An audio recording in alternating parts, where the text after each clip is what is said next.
இதுக்குரிய மாணவர்களே, சகோதரர்களே, அதாவது உண்மையில் நாம் எல்லோரும் இந்த மார்க்கத்தில் அல்லாஹ்வால் தேர்ந்தெடுக்கப்பட்டவர்கள், அல்லாஹ்வால் நலவு நாடப்பட்டவர்கள். நமது ஊரில் எத்தனையோ இளைஞர்கள், எத்தனையோ மாணவர்கள் இருந்தாலும் இப்படியான நிகழ்ச்சிக்கு நாங்கள் கொஞ்சம் பேர் தான் வந்திருக்கிறோம் என்றால், நம்ம அவ்வளோ பேரையும் அல்லாஹ் ரப்புல் ஆலமீன் அவனுடைய அருளுக்கு சொந்தக்காரர்களாக தேர்ந்தெடுத்திருக்கிறான் என்பதை முதலில் நாங்கள் புரிய வேண்டும். இப்படி ஒரு நிகழ்ச்சிக்கு நாங்கள் போக வேண்டும் என்கிற எண்ணம் எங்களுடைய உள்ளத்தில் வருகிறது என்று சொன்னால், அல்லாஹ் எங்களை நலவின் பக்கம் அழைக்கிறான். அதனால தான் ரசூலுல்லாஹி ஸல்லல்லாஹு அலைஹி வஸல்லம் அவர்கள் சொன்னார்கள், மையுரிதில்லாஹு பிஹி ஹைரன் யுஃபக்கிஹு ஃபித்தீன். எந்த ஒரு மனிதனுக்கு அல்லாஹ் நலவை நாடுகிறானோ அந்த மனிதனுக்கு அல்லாஹ் முதலில் செய்வது என்ன? மார்க்கத்தில் போதிய ஒரு அறிவை அவனுக்கு அல்லாஹ் கொடுக்கிறான் என்று ரசூலுல்லாஹ் சொன்னார். அவனுடைய உலகத்தில் எவ்வளவுதான் கல்வியில் ஒருவர் மேலோங்கி இருந்தாலும், பொருளாதாரத்தில் மேலோங்கி இருந்தாலும், அவருடைய சொத்து செல்வங்கள், அதே நேரம் அவருடைய பதவி பட்டங்கள் எவ்வளவுதான் பெரிய அளவில் இருந்தாலும், மார்க்க அடிப்படையில் அல்லாஹ்விடத்தில் யார் சிறந்தவர்? யார் சிறந்தவர்? யார் அல்லாஹ்வால் நலவு நாடப்பட்டவர்? யார் இந்த மார்க்கத்தில் விளக்கம் கொடுக்கப்படுகிறாரோ, இந்த மார்க்கத்தில் பரிபூர்ணமான சட்டங்களை யார் படித்திருக்கிறாரோ அவர்தான் உண்மையாக நலவு நாடப்பட்டவர் என்று ரசூலுல்லாஹி ஸல்லல்லாஹு அலைஹி வஸல்லம் அவர்கள் சொன்னார்கள். எனவே கண்ணியத்துக்குரிய மாணவர்களே, எங்களுடைய இளமை பருவம் என்பது, நாங்கள் சிறுபராயம் மாணவர்களாக இருக்கிற பருவம் என்பது அல்லாஹுடைய இந்த மார்க்கத்தை படிக்க வேண்டும். நாம் இந்த மார்க்கத்தில் அமல் செய்து நன்மைகளை சம்பாதித்து நாளை மறுமையில் சுவர்க்கம் போக வேண்டும் என்பதுதான் எங்களுடைய நோக்கம். இதில் யாருக்காவது மாற்று கருத்து இல்லையா?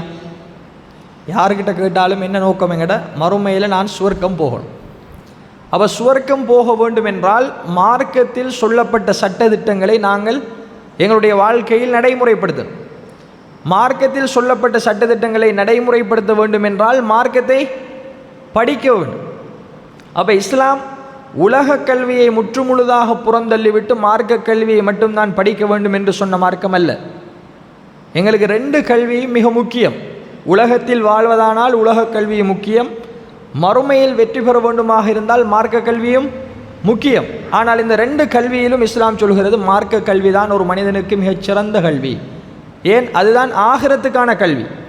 இந்த உலகத்தில் ஒரு படிக்கார், பெரும் ஒரு பதவியை அடைகிறார், ஒரு டாக்டராக இருக்கிறார், என்ஜினியராக இருக்கிறார், பெரும் சம்பளத்தோடு வாகனத்தோடு வசதி வாய்ப்பாக இருக்கிறார்.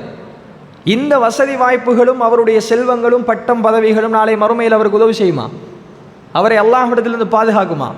எதுவும் பயனளிக்காது. மௌத்தானால் எல்லாம் முடிஞ்சு. அவர் ஓடின கார்லேருந்து, அவருடைய பதவி பட்டங்கள்லேருந்து எல்லாம் முடிஞ்சு. அதை அல்லாஹ் குர்ஆனில் சொல்லி காட்டுறான், ஹலக்க அன்னி சுல்தானியா மா அகுனா அன்னி மாலியா. நான் சம்பாதித்த என்னுடைய சொத்து செல்வங்கள் எனக்கு பயனளிக்காமல் போய்விட்டதே என்று மனிதன் அல்லாஹ்விடத்தில் நாளை மறுமையில் அங்கலாய்ப்பான். அவனுடைய சொத்து செல்வங்களை கொண்டு அவன் வெற்றி பெற இயலாது. நாளை மறுமையில் அல்லாஹ்விடத்தில் லஞ்சம் கொடுக்க இயலாது. மலக்குமார்கள் எங்களை வழி நடத்துகிற பொழுது அங்கே லஞ்சம் கொடுத்து தண்டனைகளிலிருந்து தப்ப முடியாது. அப்போ அல்லாஹ் சொல்கிறான், மா அகுனா அன்னி மாலியா ஹலக்க அன்னி சுல்தானியா. என்னுடைய பட்டம் பதவிகள் அதிகாரங்கள் எல்லாம் அழிந்து போய்விட்டது என்று மனித நாளை மறுமையில் சொல்லுவானாம். அப்போ நாங்கள் இந்த உலகத்தில் தேடுகிற இதையும் கொண்டு போய் பட்டம் பதவிகள் பணங்களை கொண்டு போய் நாங்கள் மறுமையில் வெற்றி அடையலாம். அப்போ மறுமையில் வெற்றி அடைய வேண்டுமாக இருந்தால் இந்த மார்க்கம் எதை செய்ய வேண்டும் எதை செய்யக்கூடாது என்று எங்களுக்கு வழிகாட்டியிருக்கிறதோ அதை செய்தால் மட்டும்தான் நாங்கள் என்ன செய்யலாம்? வெற்றி பெறலாம்.